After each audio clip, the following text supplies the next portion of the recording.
Hey there everyone, it's Jamie again, and we just finished making our moving average 3 forecast. Yours should look roughly like this. You'll have different numbers of course, but in the final row you should have your MA3 forecast.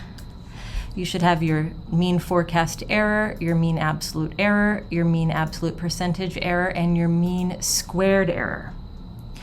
Once that's done and you're ready to go, we're going to take on forecasting method number 2, which is our MA5.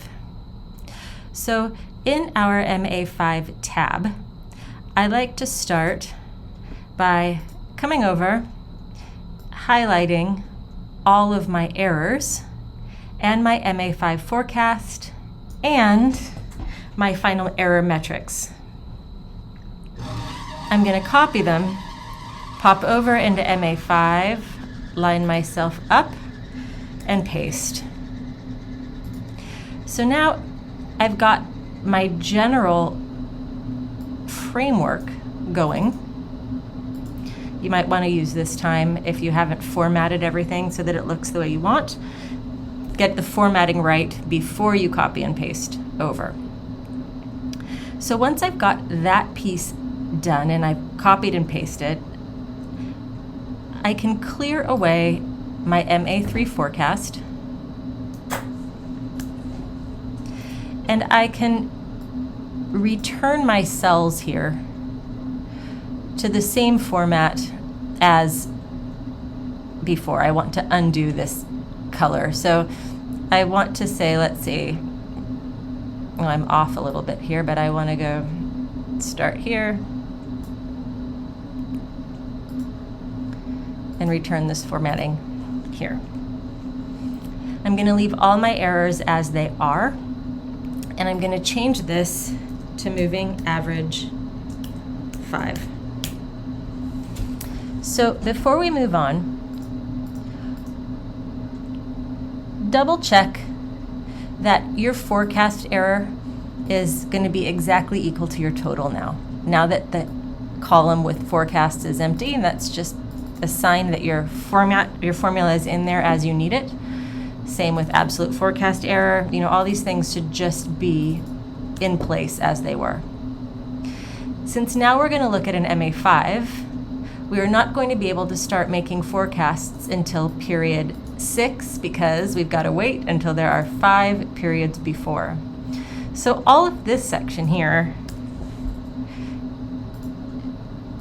is going to kind of revert to no man's land. Our first moving average 5 forecast for our historical forecast portion is going to start there. And our actual forecast for 2024 using the MA5 forecasting method is going to be placed here in column O. So our actual forecasting using moving average 5 is going to be equal to the average of the 5 periods before. 1, 2, 3, 4, 5, close, enter. 1,033,073. So to fill in our whole historical forecast section, I'm going to come up to the top and I'm going to average the previous 5 periods. And I notice that because all my formulas are intact, my forecast error is still there, letting me know that in that first period I underestimated by 104,000. The absolute value of that is 104,000. It's going to be the same positive number, absolute value. And then it's expressed as a term in terms of a percentage of the actual total. That's about 9.42%, and the square of that forecast error is somewhere around 10 billion. I can now grab my MA5 forecast, dragging it all the way down, stopping before my actual forecast. Then, of course, I can let Excel know, I know, we're omitting adjacent cells. And my whole error table is put together and looking like it should. My formatting color alignment here is off, so I'm going to format painter it because I like it tidy.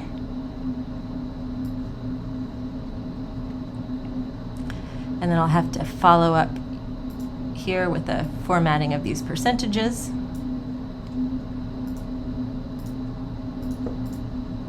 But now it's looking pretty good. The only thing I need to check is to see what cells these average, because check me out here. It's going to average the cells that I had averaged before. So when I had an MA3, I needed to leave my first 3 blocks empty because I didn't have forecast errors there. And now I'm doing an MA5 and I need to make sure that my averages are reflected or reflective of the forecast errors that I have. It won't change the numbers, but it's a good habit.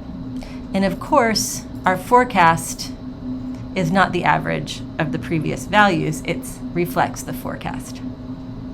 So you've got 1 forecast and 4 average errors.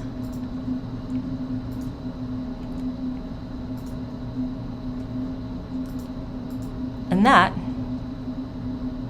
my friends, is our moving average 5 forecast.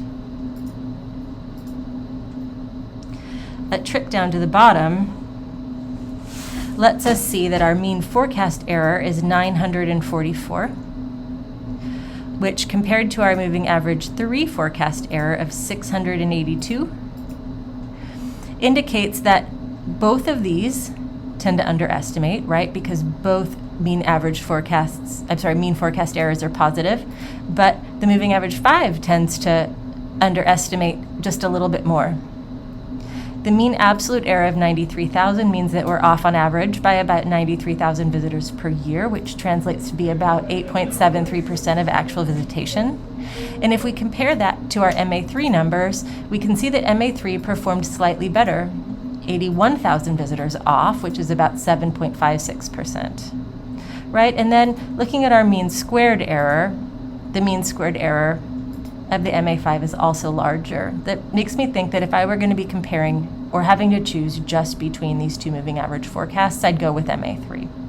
But we've got 2 more options that we can tackle, and we will address those next. But for now, get your MA3 all the way done, your MA5 all the way done, and I will catch you in the next video.